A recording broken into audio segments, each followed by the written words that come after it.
Oh, hi. I was just reading. If you're noticing it looks a little bit different where I'm sitting, it's because I've rearranged the room. Today's lesson's actually going to be on... Where's my blackboard? 1 second. Where in the world? Ow. Oh. Ouch. Today's lesson's going to be on...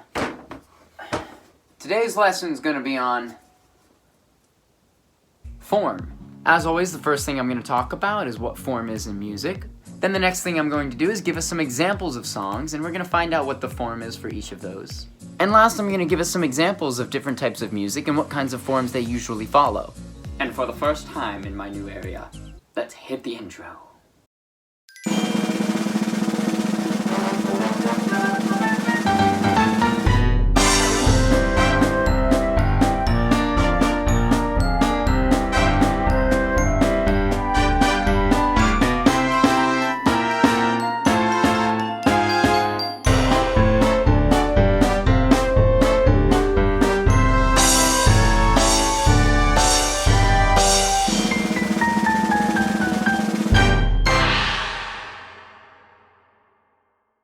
Music form is like the big picture of a piece or a song. I like to think of form as the map of a song, where the song goes. The form of a song comes down to the parts that make up that song. A song can start with one part. It can repeat the same part again. Sometimes a song has different parts. Sometimes a song has a part that is similar to the first few parts, but is a little bit different. These are the parts that make up the song, and so the entire thing is the form, the order of parts that are same and different, the map of the song. Some of the ways that parts can be different or the same are the words of the lyrics, the melody and the harmony, or the beat and the rhythm. So let's get started with a song. The most common way to label the parts of a song's form are by using letters. And now letters... No, not letters like you mail a letter. Letters like the alphabet. A, B, C, D, E, F, G, H, I.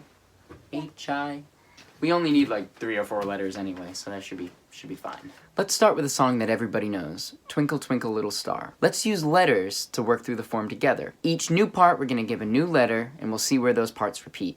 Well, hello, Mr. Geer. It's Mr. Owl. I wanted to know if I could help you with the form of Twinkle Twinkle Little Star. It's one of my favorite songs.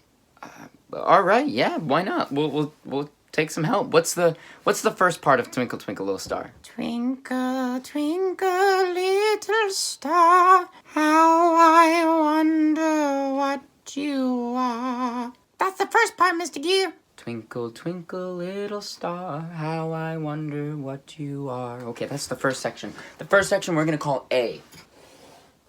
All right, A. All right, what's next? Up above the world so high, like a diamond in the sky. Mr. Geer, that was a different part. It has different words, and the notes and the rhythm are a little bit different. Are we going to give it the same letter? So no, that's a different part, so we can't call it A. We're going to call it B. All right, let's see what's next. Twinkle, twinkle, little star, how I wonder what you are. Wait a minute, Mr. Geer. That's the same thing as the first part. If it's the same part, should we call that A? You got it. Same exact thing. So we're going to call that section A. A again. Let's do it together. Twinkle, twinkle, little star, how I wonder what you are. Up above the world so high, like a diamond in the sky. Twinkle, twinkle, little star, how I wonder what you are. So the form of this song is A, B, A. The first section repeats at the end. ABA form is one of the most common types of forms in music. It begins with an A section, goes to a B section with new material, and then returns to the A section, which is the same as the first. Now that we've got our foot in the door by labeling the parts of a song using letters. No, not letters. Now that we've got our foot in the door by labeling parts of a song's form using letters, let's move on to something a little bit more complicated. Honey? Yes, Mrs. Geer? What's the weather like tomorrow? One second. Weather. It's gonna snow. It's gonna snow in April. Thanks. Alright, let's do Jingle Bells.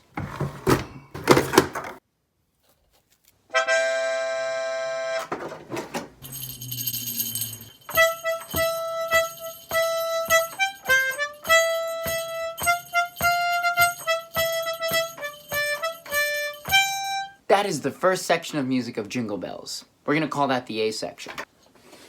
Oh.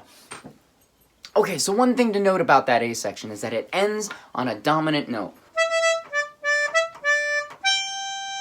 It makes you feel like there's going to be more song, and there is going to be. So let's see what's next.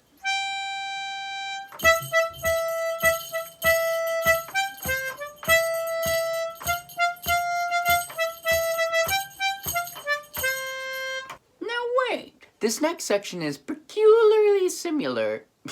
This next section is suspiciously similar to our first section. However, the last part doesn't end on a dominant note. So the words are the same, the rhythm's the same, and the melody is almost the same.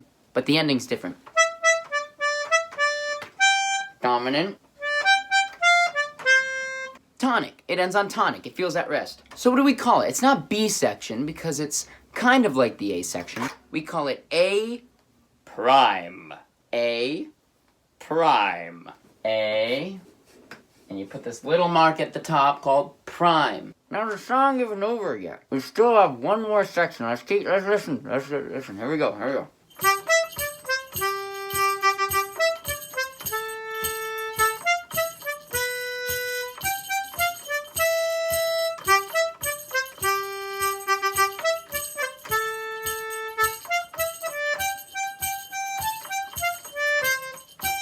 That was nothing like the first two parts. Had a different melody and had different words throughout the whole thing, so we're gonna call that B section. Let's see what's next.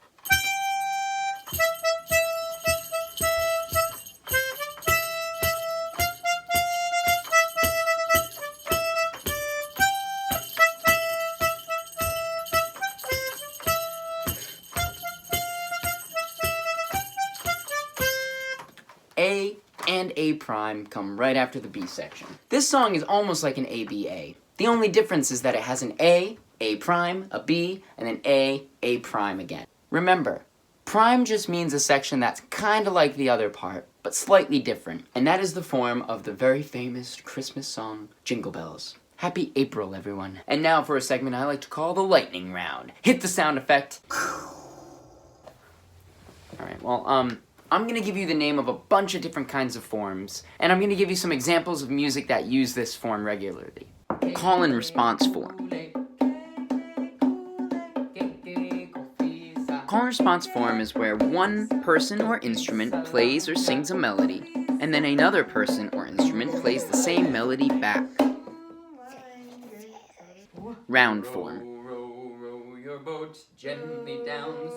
Round form in music is where one group, instrument, or person sings a melody, then another group, person, or instrument plays or sings the same melody starting at a different time. Hit the button. Theme and variation. Theme and variation form starts with one melody called the theme. In this case, it's the red flower. Then the composer will use that theme to create variations, new sections of music that are almost like that first theme, but slightly different. In this case, it would be all the different colored flowers. Rondo form. Rondo form has a section that comes back after new sections. In this case, it would be blue, brown, blue, pink, blue, white. In music, we'd call that A, B, A, C, A, D. A repeating section comes in between new sections. I'd say rondo form is the closest form that most musicians still use today. Now, modern musicians don't usually call them A, B, A, C, A, D. They say verse, chorus, different verse, same exact chorus, bridge, same exact chorus. That chorus is the repeating A section. In Stitches, it's the part where he sings Stitches. In Girls Like You, it's the part where he sings Girls Like You. Or the A section that repeats in Senorita is the part where he sings Senorita, exactly the same each time. Alright, so let's do a review of all the things that we learned about Beethoven. You're actually a really good person to talk about in this one, because Beethoven wasn't exactly good at melody writing. He also wasn't very good at harmony, and he wasn't exactly the best at orchestration, which means which instruments he chose. But hold on. But he was a master at form. A popular form that Beethoven and other composers used during his time was called sonata form. Something to know about sonata form in classical music is that it's not as easy to understand as some of the forms in music that we've talked about. Classical music in sonata form isn't as easy as letters like A, B, A, C, or verse, chorus like popular music. I think this is why people like popular music, like hip-hop and rap and rock and roll, more than they like classical. Classical music is long and the forms are difficult and hard to understand. I'm gonna do a full video on sonata form. That way I can explain all of the different parts fully. Alright folks, let's do a quick review of everything that we learned in this video. Form is the map or the order of sections that are same and different in a song. The letters A, B, C, and D are used to describe the different parts. If the letter's the same, the section is the same. Different styles of music use different forms to express their ideas. I really hope you enjoyed this video. Please check out some of the other videos, and I'll see you next time.